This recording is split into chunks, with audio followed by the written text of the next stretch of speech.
Buenas tardes a todas, todos.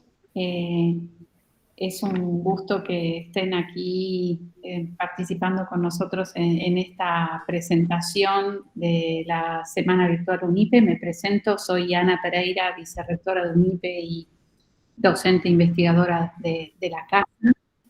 Y bueno, en esta presentación de la Semana Virtual, que es el evento académico que hace la universidad en la apertura de cada ciclo,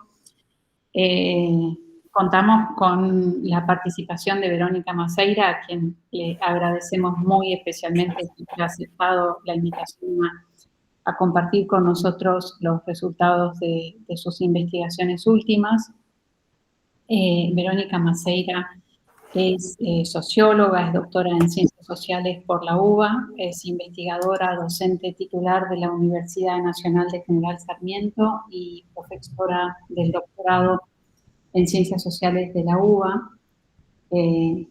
Verónica es la directora del proyecto La distribución en las políticas por la igualdad y sus aportes sociales desde la perspectiva del análisis de clase del Programa de Investigación Regional Comparada de la Estructura Social Argentina.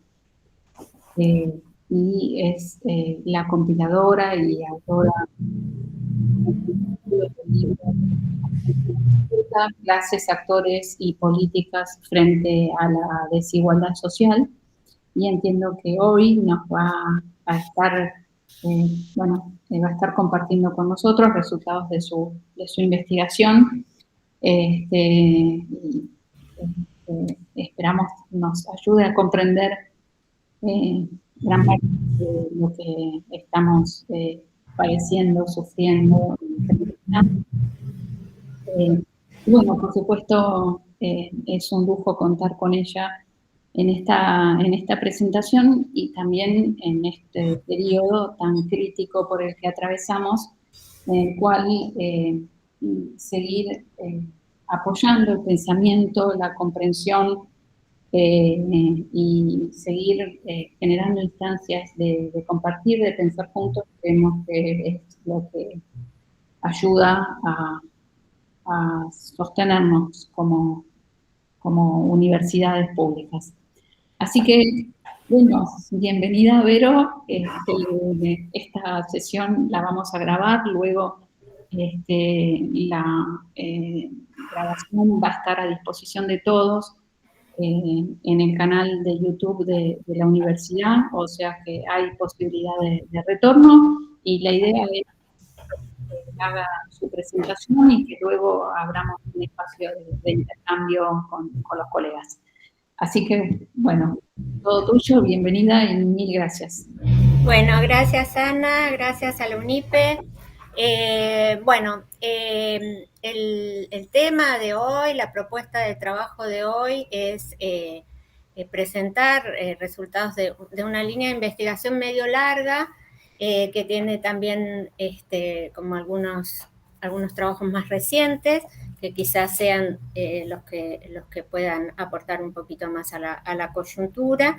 Y tiene que ver con estudiar el cambio en la estructura social y fundamentalmente en este último tiempo también tratar de entender lo que nosotros nos gusta llamar con una frase muy linda de Juan Carlos Torre, la productividad política, digamos, ¿no? De la desigualdad social y en este caso también de la diferenciación social en nuestro país.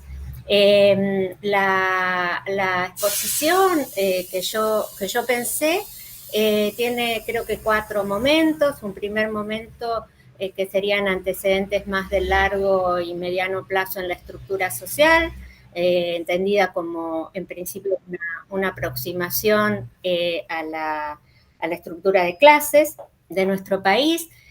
Un segundo momento que tiene más que ver con los cambios más recientes y que en ese sentido tratamos de pensarlo como condiciones estructurales para que propician, digamos, el arribo de una derecha radical en la Argentina. Un tercer momento que va más puntualmente a esto que les comentaba la productividad política, ¿no es cierto?, de esta diferenciación y estos niveles de desigualdad social, y en ese sentido tratar de establecer una relación entre estos procesos y los perfiles político-ideológicos, digamos, que se hacen presentes en el país en la coyuntura electoral reciente, anterior. Ahora la más reciente es la posterior, pero me refiero a la anterior. Si tenemos un poquito de tiempo, cerrar también con los cambios incipientes en el primer año del cambio de gestión, digamos, de La Libertad Avanza y sus aliados. Bueno, voy entonces un poquito a reponer cambios en la estructura social, digamos, ya a esta altura del largo plazo, que muy probablemente todos conocemos, pero para partir de un lugar común. Los años 90, en principio, es un momento de cambio sustantivo en la estructura de clases en nuestro país. Allí, digamos, si bien siempre estamos hablando de una estructura social propia de lo que en su momento era, digamos, el fordismo periférico, en ese momento se fortalece y se capitaliza, vamos a decir, se realiza una fuerte desestructuración de la clase trabajadora formal y una formación mucho más relevante de segmentos precarizados y autónomos, digamos, de la clase obrera y abiertamente excedentes. Este gráfico es un gráfico que en realidad no es, vamos a decir la verdad, del total país, sino del AMBA, que siempre tiene procesos como similares, pero un poquito más acentuados, pero me gustaba mostrar el gráfico, que es el que tengo de largo plazo, porque me parece elocuente que podemos ver, digamos, si ustedes parten el gráfico por el medio, digamos. Porfa, ¿podés pasar a la 3? ¿A la 3? Sí, donde está el gráfico. ¿No me estás viendo el gráfico? No, estamos en la 1 todavía. Ahora sí. ¿Sí? Ahora, perfecto, sí, genial, gracias. Ah, ya veo, tenemos un problema auxiliar. Bueno, ya lo entendí. Bueno, muy bien. Entonces ahí sí me ven con el gráfico que les decía que era elocuente, porque es como que el gráfico se parte al medio en espejo, digamos. El primer tramo es el cambio de la estructura social durante 1992 al 2003 y luego del 2003 al 2012. En el primer periodo, entonces, les decía, es un periodo de desestructuración de la clase trabajadora formal, que es lo que nosotros vamos a ver ahí en el gráfico en color, si no me equivoco, el color que tenemos ahí es el amarillo, ¿no? Con una caída muy importante de la clase trabajadora formal. Fíjense que después tenemos un aumento muy importante en color azul, celeste, de la clase trabajadora no regulada o autónoma, y en el violetita, vamos a decir que está más abajo, es un aumento muy importante de la presencia de los hogares. Estos son hogares, ¿no es cierto? Hogares de los trabajadores totalmente excedentes y los desocupados, ¿no? Estas son las transformaciones que en términos cuantitativos se reflejan en la estructura social, en términos de la estratificación también al interior de la clase trabajadora, en la significación de estos segmentos. Durante la década larga, digamos la década del 2003 al 2015, llega hasta el 2012, lo que encontramos es relativamente una reversión, digamos, de ese proceso, relativamente en términos de lo que hace al fortalecimiento del núcleo, vamos a decir, de la clase trabajadora formal, que es ese que recuerden ustedes, estamos viendo en amarillito, ¿no es cierto?, que vuelve a crecer de 23 al 32%, es decir, prácticamente vuelve a recomponerse en su significación original, en un proceso de crecimiento, ¿no es cierto?, de la estructura de los hogares en términos generales, pero, digamos, con una composición internamente diferente, con un peso más importante de los asalariados de cuello blanco, vamos a decir, de los servicios, que de cuello azul. Y una caída bien importante, o sea, en reversa, ¿no es cierto?, de la clase trabajadora no regulada o autónoma, y de los trabajadores excedentes, ¿no es cierto?, abiertamente supernumerarios, ya sea que perciben planes de empleo o desocupados de larga y corta duración.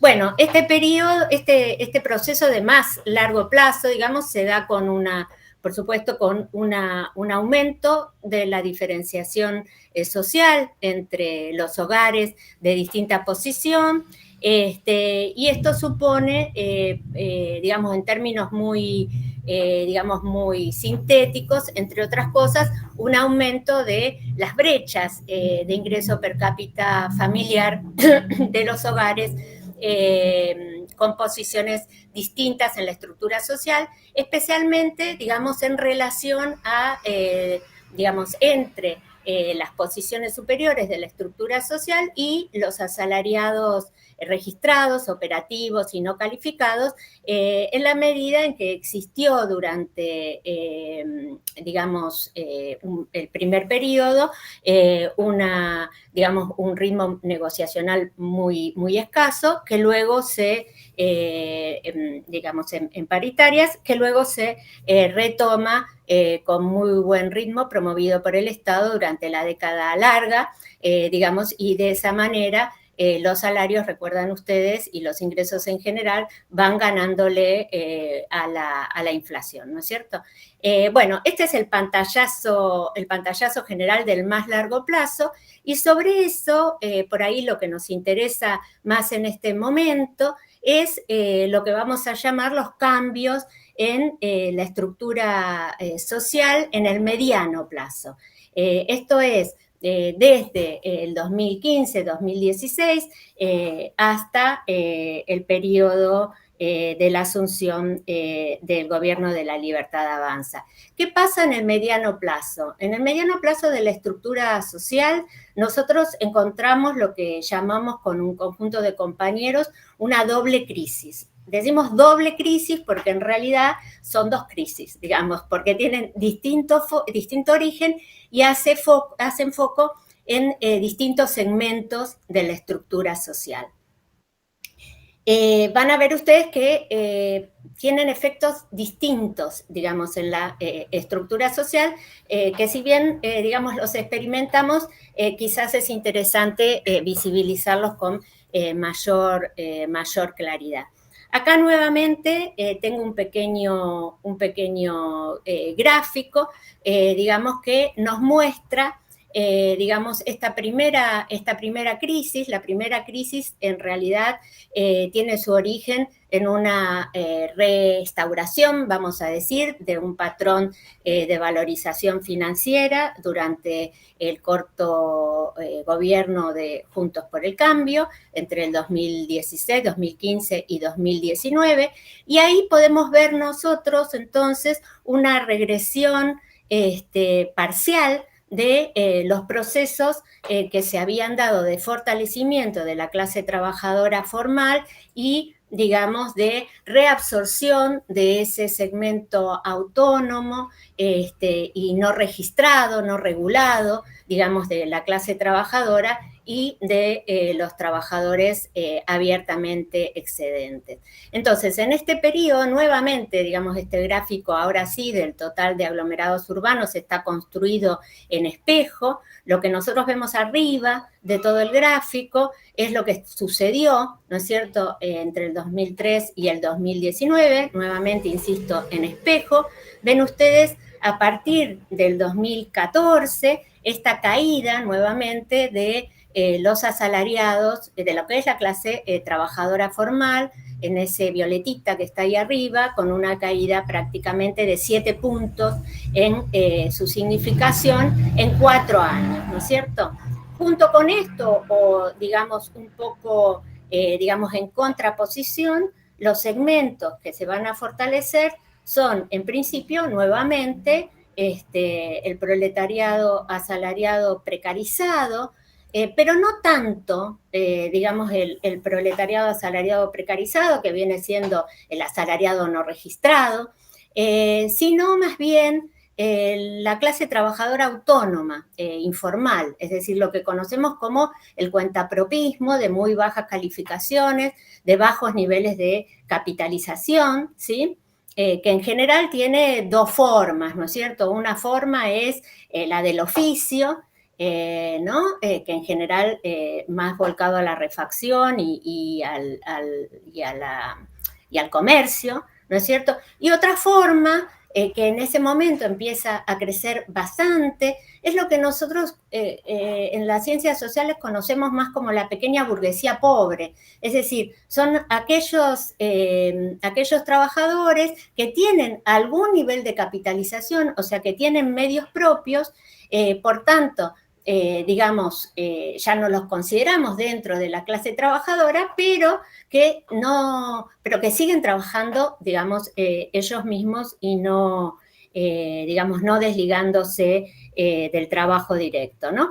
También, digamos, unos y otros son formas, vamos a decir, de reserva, digamos, de la fuerza de trabajo que aumentan cuando crecen en su magnitud, justamente en los momentos de crisis del empleo, ¿no? Entonces, estas dos fracciones son las fracciones que van a tener mayor recuperación, vamos a decir, en ese periodo, no por otra cosa que por funcionar, vamos a decir, como empleo-refugio frente a la crisis del empleo que se vivió fundamentalmente, recuerden ustedes, entre el año 2018-2019, ¿no es cierto? Y junto con esto, lo que va a crecer también en ese periodo son los segmentos abiertamente excedentes, es decir, los desocupados, ¿no? Esto un poco es lo que estamos viendo en ese gráfico.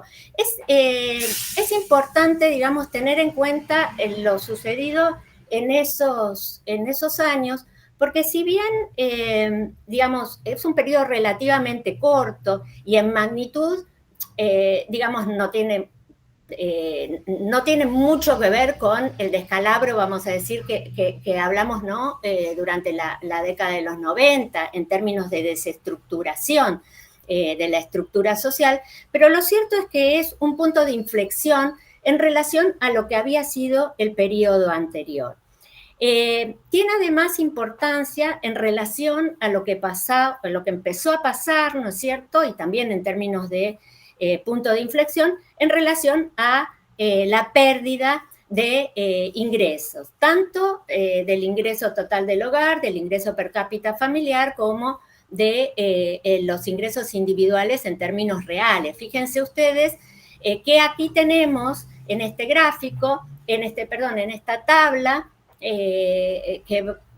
vamos a mirar la primera parte, que es la evolución de los ingresos entre el 2016 y el 2019, ven ustedes ahí que si consideramos toda la estructura social, hay sistemáticamente un 20%, ¿no es cierto?, de caída de los ingresos reales en prácticamente todas las posiciones de la estructura social entre el 2016 y el 2019. Es decir, durante los últimos 3 años de la gestión de Juntos por el Cambio. El 2016 y no el 2015 porque no tenemos datos del INDEC para el 2015.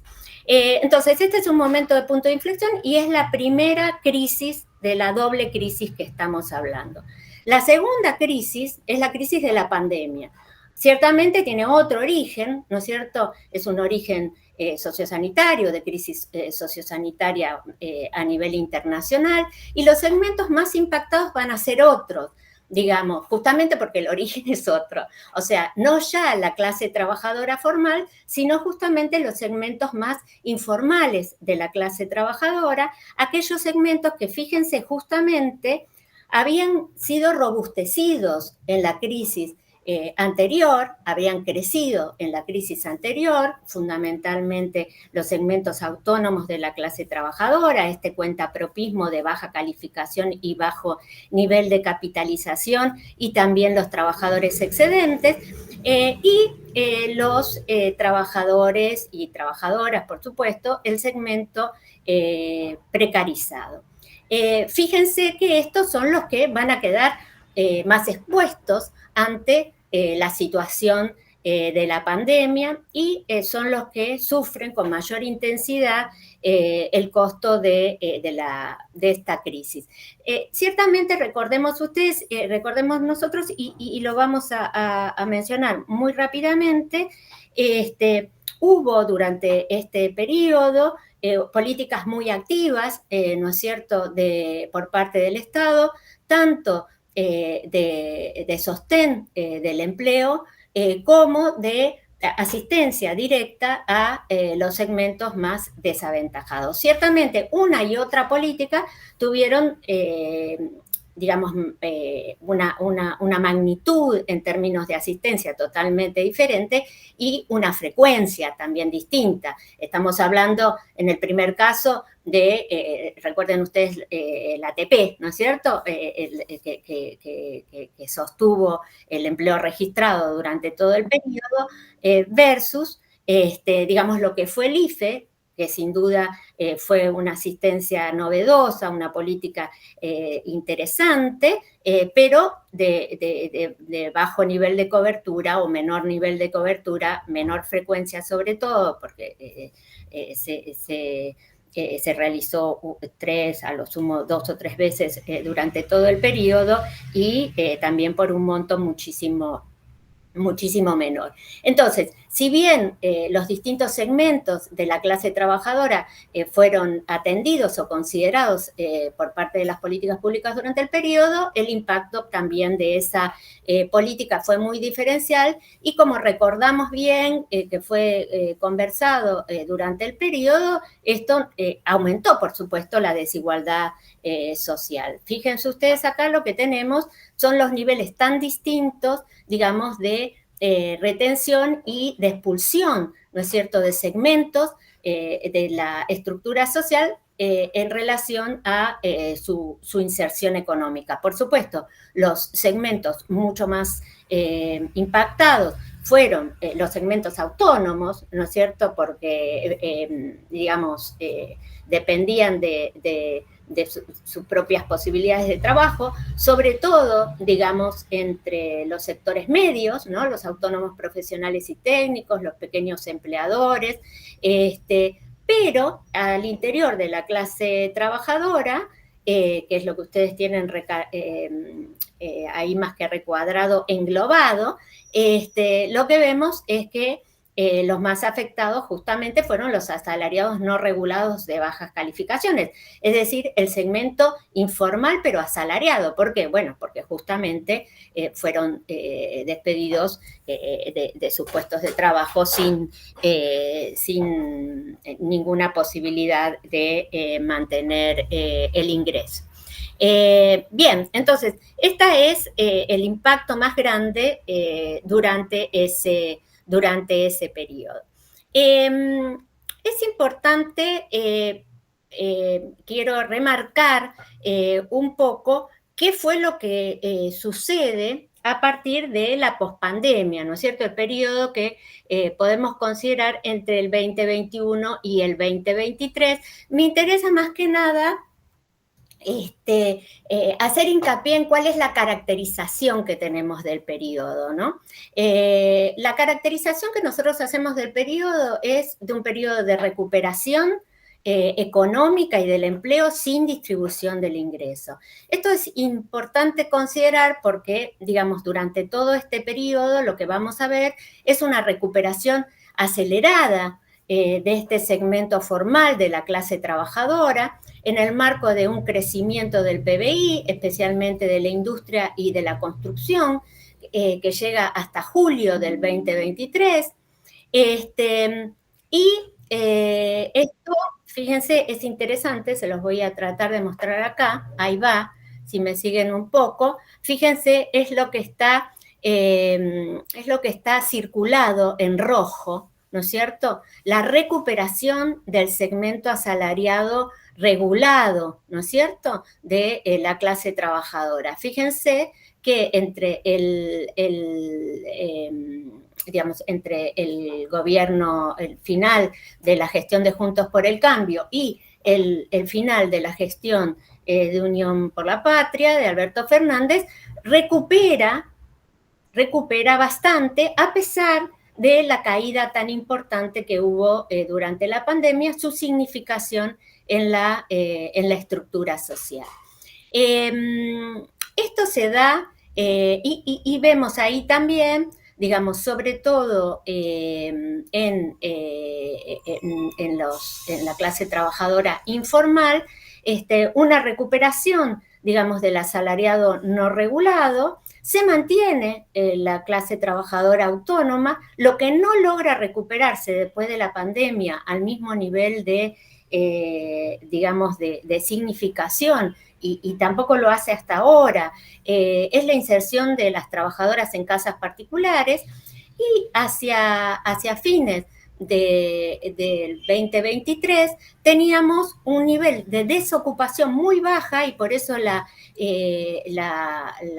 poca significación, digamos, de los trabajadores familiares, los changuistas, los programas de empleo y los desocupados de larga duración, además de los desocupados recientes, que es lo que tienen ustedes encuadrado abajo. O sea, perfora el nivel de desocupación y estos empleos refugios de tan baja calificación, lo que fue, digamos, su piso, prácticamente, les digo, desde antes del 2015, ¿sí? Es decir, los niveles de empleo hacia el final del periodo son relativamente muy altos, digamos, ¿no? Los niveles de empleo, ¿no? Bueno, remarco esto fundamentalmente porque, digamos, durante el periodo hubo una especie de asimilación entre la situación de crisis efectivamente dramática por la aceleración de la inflación que estábamos viviendo y la situación del 2001. Son situaciones efectivamente difíciles todas, pero con características estructurales muy diferentes. Para seguir con la caracterización de la coyuntura electoral, digamos, hacia fines del 2023, es ineludible la mención a la aceleración inflacionaria justamente y la distribución crecientemente desigual del ingreso. Junto a este porcentaje importantísimo en el salario real, que había mejorado relativamente en el 2001, pero que hacia el final del 2023, antes de las elecciones, se desmorona, digamos, con una caída del 32% en comparación ya con la caída del 2016, si tomamos el total urbano nacional. Junto con eso tenemos que considerar la caída en el porcentaje de lo que nosotros llamamos la apropiación del excedente en relación, digamos, a el Producto Bruto, el valor agregado, perdón, que es el 54 al 44%, o sea, 10 puntos en todo el periodo. Digamos entonces que este es el contexto, la caracterización que quería dar respecto del periodo, de los cambios en la estructura social, fundamentalmente hacia el 2023, teniendo en cuenta entonces que no es una crisis de empleo, sino una recuperación relativa del mercado de trabajo con aceleración inflacionaria y con un aumento muy importante de la desigualdad, ¿no es cierto?, en un contexto de un gobierno con plataforma distribucionista. Entonces, un poco esa es la caracterización que podemos aportar desde la estructura social, desde el análisis de la estructura social y socioocupacional al periodo preelectoral. Junto con esto es por ahí interesante también tener en cuenta el cambio sustantivo en relación al sostenimiento, digamos, de las de los trabajadores y los segmentos en general más desaventajados de la estructura social que había tenido el Estado durante la pandemia en la pospandemia. Aportando, digamos, a partir de un análisis que hicimos en relación a el área metropolitana de Buenos Aires, lo que nosotros podemos ver es que efectivamente durante la pandemia estos sectores más desaventajados, acá tienen ustedes los datos que pudimos construir a partir de encuestas propias, habían sido asistidos de manera sustantiva, vamos a decir, por el Estado en términos por lo menos de la cobertura, no de la magnitud, ¿no es cierto?, de la asistencia, pero sí de la cobertura, ¿no? Fíjense ustedes, por ejemplo, que el 40% de los cuentapropias con medios propios y el 50% de los cuentapropias de oficio recibieron el IFE, ¿no es cierto? Mientras que en la pospandemia, digamos, todas estas políticas se retiraron, ¿sí? Y menos del 3,2% del cuentapropismo con medios y del 5,3% del cuentapropismo de oficio siguió siendo asistido por o beneficiado por este tipo de asistencia a la población activa, ¿no? Por parte de el Estado en un contexto de digamos, de crisis igualmente, ya no del empleo, o no tanto del empleo, ya no del empleo, vamos a decir la verdad, sino de los ingresos, ¿no es cierto? Bien, esto un poco en relación a las condiciones estructurales, que eran estos dos primeros momentos, digamos, que yo quería compartir. Muy corto, pero interesante, a mi punto de vista, es compartir un poco estos resultados respecto de lo que llamamos la productividad política, ¿no es cierto?, de estos procesos de desigualdad y de diferenciación social. A partir de este trabajo que mencionaba al inicio Ana, digamos que pudimos hacer gracias a un financiamiento en su momento de la Agencia de Investigación y Desarrollo del Ministerio de Ciencia y Tecnología, a partir de una encuesta nacional propia, presencial, con muestra probabilística y demás, podemos un poco tratar de establecer alguna relación, ¿no es cierto?, entre los perfiles político-ideológicos que encontramos en la población a nivel nacional y sus posiciones de clase, ¿no es cierto?, estas que estuvimos viendo. No en términos generales para explicar, digamos, estos posicionamientos a partir o estos perfiles político-ideológicos a partir de su posición de clase, pero sí para contribuir a partir de esta posición y de los procesos recientes, digamos, lo que fue la experiencia social de estas posiciones, a comprender, en todo caso, el arribo de una derecha radical en términos locales, atendiendo a que además es un proceso que no es solo del orden local y por tanto también tiene articulaciones ideológicas que son propias y específicas. Dicho esto, entonces, quería compartir un poco lo que vendría siendo, vamos a decir, como la estructura social del voto en principio, digamos a nivel nacional, para dejarles para la conversación en todo caso. Fíjense ustedes, me siguen, ¿no? ¿Ahí me están siguiendo? Sí. ¿Ana?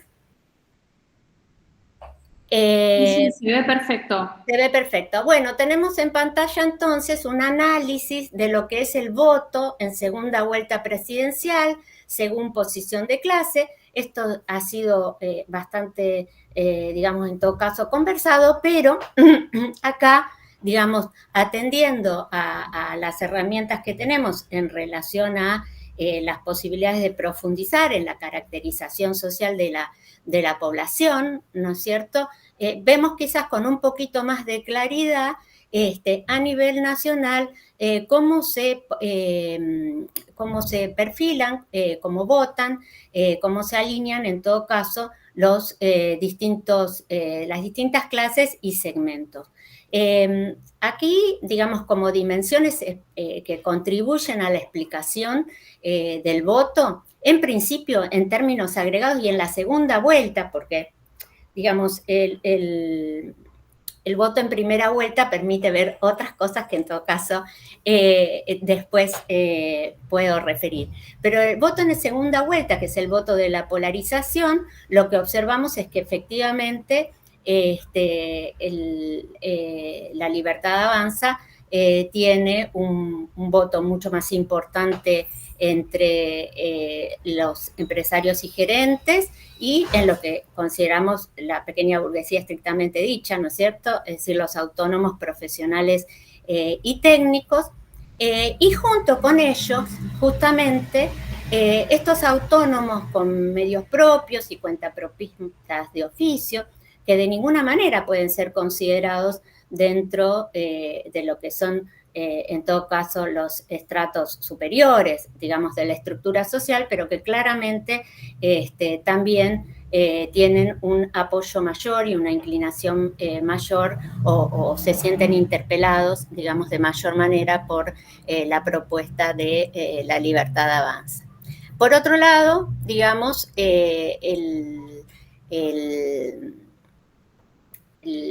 Unión por la Patria, en este caso, y sus aliados,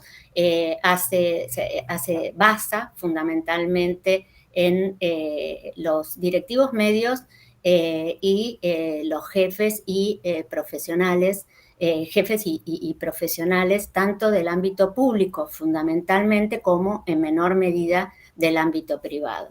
Y por otro lado, también en mayor medida entre los asalariados técnicos y el proletariado informal.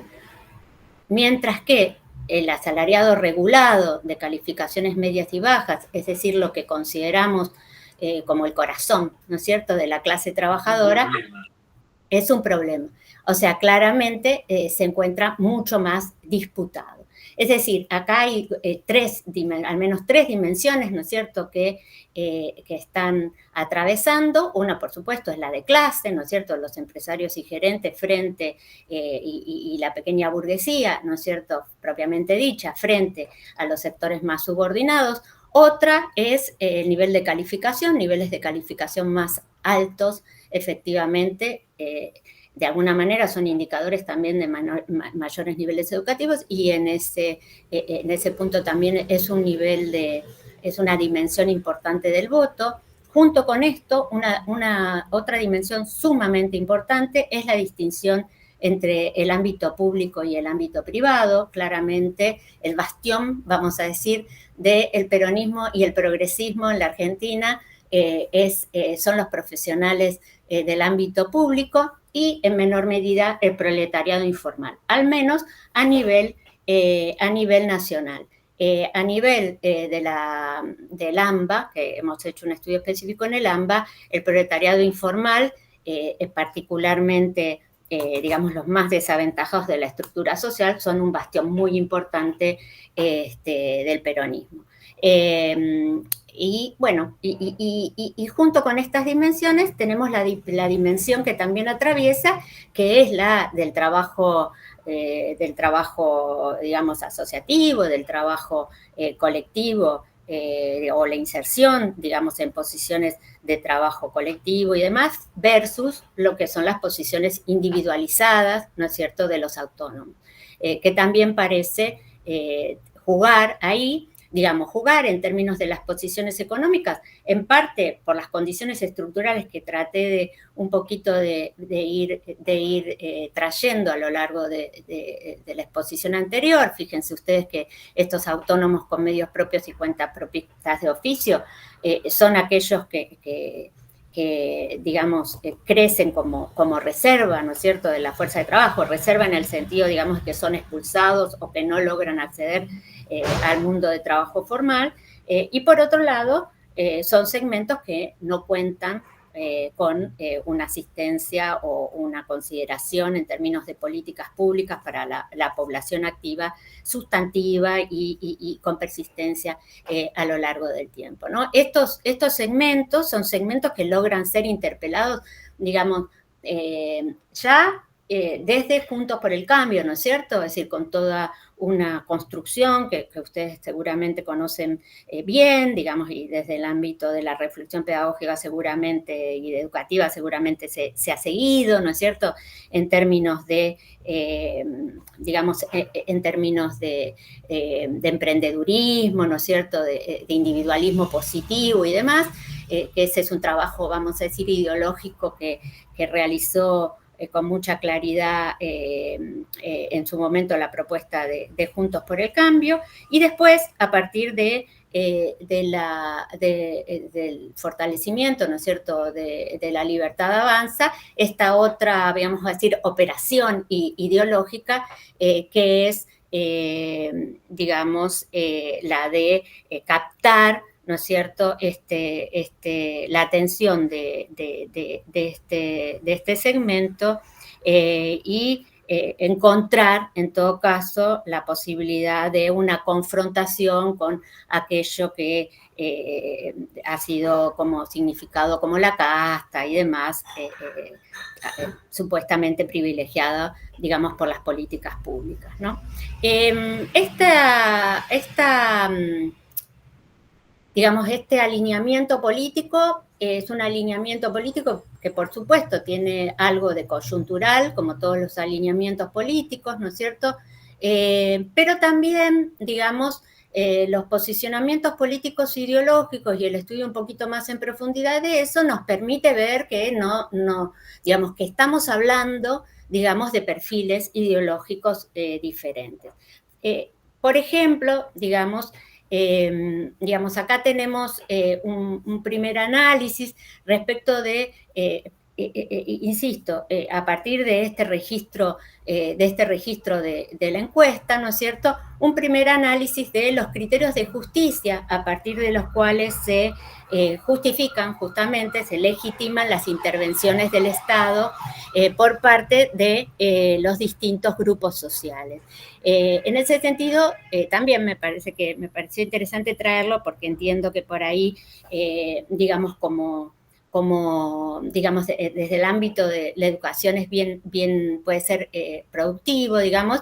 Si ustedes ven esta gráfica, lo que encontramos es que efectivamente los criterios de justicia tienen distinta intensidad en los grupos sociales, ¿no es cierto? Justamente, fíjense que los directivos medios, jefes y profesionales públicos, yo recientemente les comentaba como bastión, vamos a decir, del progresismo o del peronismo, ¿no es cierto?, presentan niveles de adhesión a criterios de justicia distributiva mucho más importantes, ¿no es cierto?, versus los directivos medios y jefes y profesionales del ámbito privado, que son efectivamente mucho más meritocráticos, como ustedes están viendo ahí, digamos que aparece como ese celeste intermedio que tiene que ver con un criterio de justicia retributiva, ¿no es cierto?, es decir, de igualdad de oportunidades, ¿no es cierto?, y de cada uno lo que se merece, y esto versus, digamos, también a nuevamente los autónomos con medios y cuentapropistas de oficio, que es en todo caso este sector clave, ¿no es cierto?, este actor que estamos siguiendo en términos de un perfil ideológico bastante marcado, digamos, donde observamos, digamos, un criterio mucho más instrumental en términos de justicia, y en todo caso, digamos, se inclinan, vamos a decir, hacia una no intervención, digamos, por parte del Estado en todas las mediciones que hemos realizado. Bueno, yo no me quiero extender mucho más porque me parece que estoy pasada de tiempo, no sé cómo estoy, pero en todo caso, sí, les paso un poquito el aviso, digamos, que tuvimos la oportunidad de hacer una medición de estos perfiles político-ideológicos que les estoy comentando, teniendo en cuenta fundamentalmente tres disputas que consideramos como centrales en el momento digamos, en su momento, en el momento de las elecciones y también a posteriori, las disputas tributarias, la disputa, es decir, por la captación del excedente de los grandes industriales y también del sector agroexportador, la disputa por la reforma laboral y la disputa por las transferencias sociales de ingresos y el reconocimiento de los trabajadores y trabajadoras de la economía popular. Para esto tuvimos un conjunto de preguntas, ¿no es cierto?, una batería de preguntas con las que construimos, como suele hacerse en estas situaciones, índices, y lo que pudimos ver, se los muestro así como gráficamente, es que efectivamente estas distintas posiciones de clase tienen un comportamiento relativamente consistente a lo largo de estas tres disputas, ¿no es cierto? Bueno, y como no podía ser de otra manera, digamos un poco para cerrar, vemos también que estos criterios de justicia, digamos, que se expresan en las distintas, en los alineamientos a las distintas políticas que les mencionaba, también se expresan de distinto modo, ¿no es cierto?, con distinta intensidad en el voto a nivel nacional, ¿no es cierto?, con digamos, con un territorio, digamos, que es el de la Unión por la Patria, más proclive a una intervención del Estado orientada por una política distributiva, y un territorio que es el que se orienta hacia la libertad avanza, mucho más proclive, digamos, a evitar toda intervención estatal, digamos, o en todo caso, cuando esta intervención estatal se hace, que sea en términos mayormente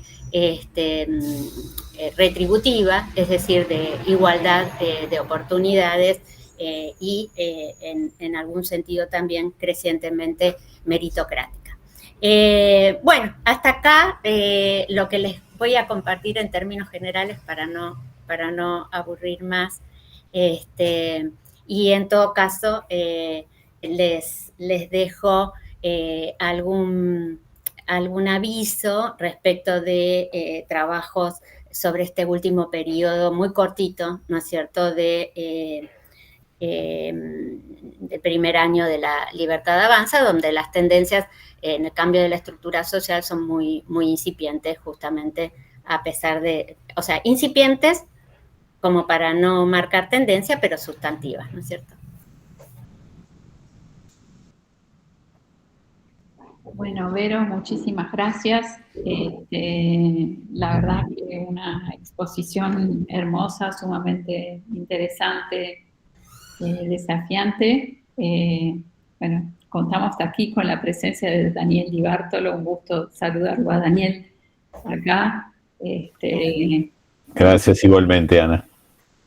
Y bueno, dejamos abiertas a las consideraciones. A mí hay muchas cosas que me sorprendieron, que no sabía, de manera que bueno, todas son cuestiones para estudiar, para seguir indagando. Entre las cosas que me sorprendió, aprovecho el momento para, es el posicionamiento de los profesionales insertos en el sector público y en el sector privado, un posicionamiento bastante favorable a los criterios de justicia distributiva, bastante favorable a sociedades más justas, menos desiguales, y bueno, por supuesto, en contrapartida de eso, los asalariados ordinarios de categoría, calificaciones medias o bajas, partidos a la mitad en cuanto... En todo partidos a la mitad, o sea, una gran disputa ahí, en el voto y también en las orientaciones, a lo largo de todos los estudios. Impresionante eso. Claro. Bueno, eso me parece absolutamente objeto de seguir indagando, de seguir tratando de explicarse cómo se produjo una fractura tan grande dentro del sector históricamente sindicalizado, ¿no? Con altos niveles de sindicalización. Claro. Sí. Bueno, dejo la participación de otros. Daniel, por favor. Bueno, ¿qué tal, Ana? ¿Cómo estás? Un gusto. Verónica, un gusto de conocerte. Felicitaciones por la ponencia y un saludo a las y los participantes de esta reunión. Bueno, yo pertenezco al Sindicato Argentino de Docentes Privados, al SADOP. No soy académico, pero sí interesado por estos procesos y comprender en profundidad dónde estamos parados y hacia dónde vamos, ¿no?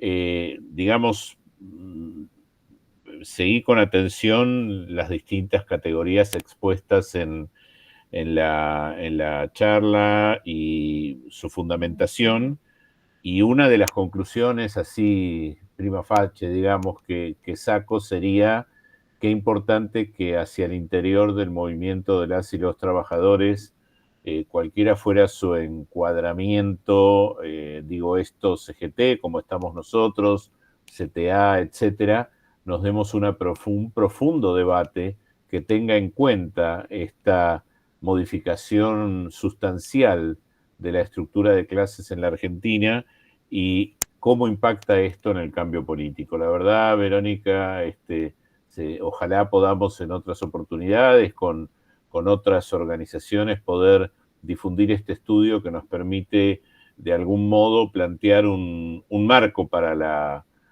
discusión de un tema que todavía no está saldado.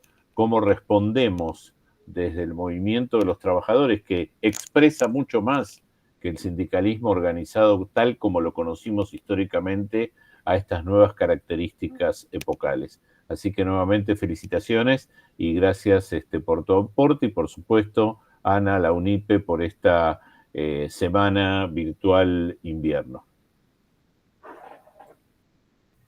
Muchas gracias, Daniel. Quiero aprovechar un segundito para mencionar que este trabajo es un trabajo, digamos que, bueno, de bastante tiempo, digamos que resumí en aportes que por ahí son propios y también que construí en colaboración con otros compañeros, ¿no es cierto?, que forman parte del programa de investigación regional comparada y que también eso nos permitió, digamos, esa escala de trabajo, ¿no es cierto?, hacer avances sustantivos y de nivel federal, ¿no? O sea que es un trabajo colaborativo, ¿no? Por si alguien llegó después, creo que lo dije al principio.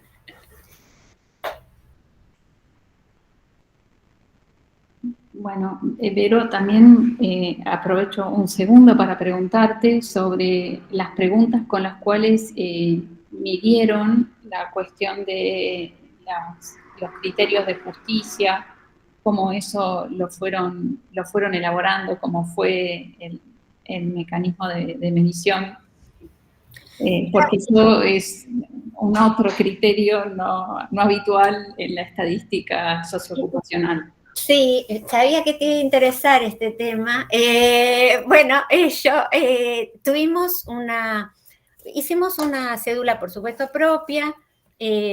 Ahí, esto yo lo traje un poco a grandes rasgos, hicimos baterías de preguntas para cada una de las cuestiones. En relación a los criterios de justicia, hicimos preguntas, digamos, referidas, siempre tratando de registrar eso, referidas digamos, a alinearse en relación a preferencias respecto de la intervención del Estado, por un lado. Por otro lado, hicimos otra batería de preguntas vinculada a criterios de justicia en relación a la negociación sindical. Y y después hicimos otra batería de preguntas. Sí, está buena también, en relación a retribución, a los criterios de justicia en la retribución, digamos, en el ingreso, ¿no es cierto? A las causas, ¿no? O sea, qué es lo que hay que valorar en el momento o qué habría que valorar más en términos de al momento de la retribución del trabajo o del ingreso. Digamos, siempre tratando de marcar en esas preguntas nosotros, digamos, teóricamente, digamos, lo que consideramos que son distintos estadios, digamos, del criterio de justicia, ¿no? Y a partir de eso, hacer la lectura. Eso por un lado. Después, por otro lado, que bueno, no tuve tiempo de meterlo, de presentarlo acá, lo que hicimos fue, bueno, tratar de validar eso en la observación de su relación o su articulación con los posicionamientos respecto de las políticas en particular, ¿no?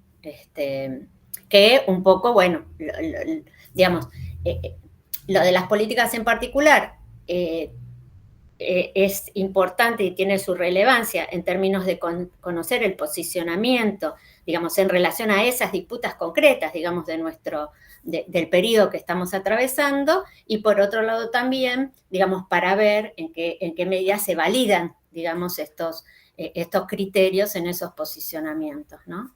Un poco esa fue la idea en el instrumento, ¿no? Además, bueno, de otras baterías, de otras cuestiones que se incluyeron. Estuvo bueno, la verdad, muy, muy interesante. No te escucho, Anita.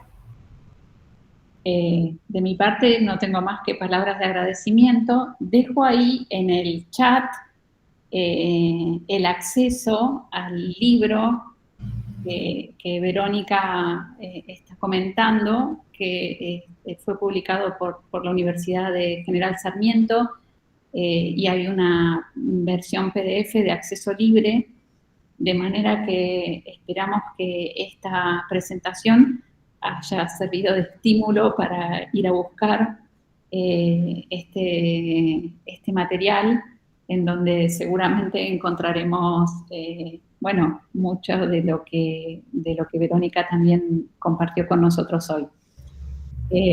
Así que les agradezco a todos por la presencia, muchísimo a vos, Vero, por esta hermosa presentación, y bueno, habrá próximos encuentros, como dice Daniel. Bueno, muchísimas gracias, la verdad que un gusto. Gracias. Hasta pronto. Adiós. Chao.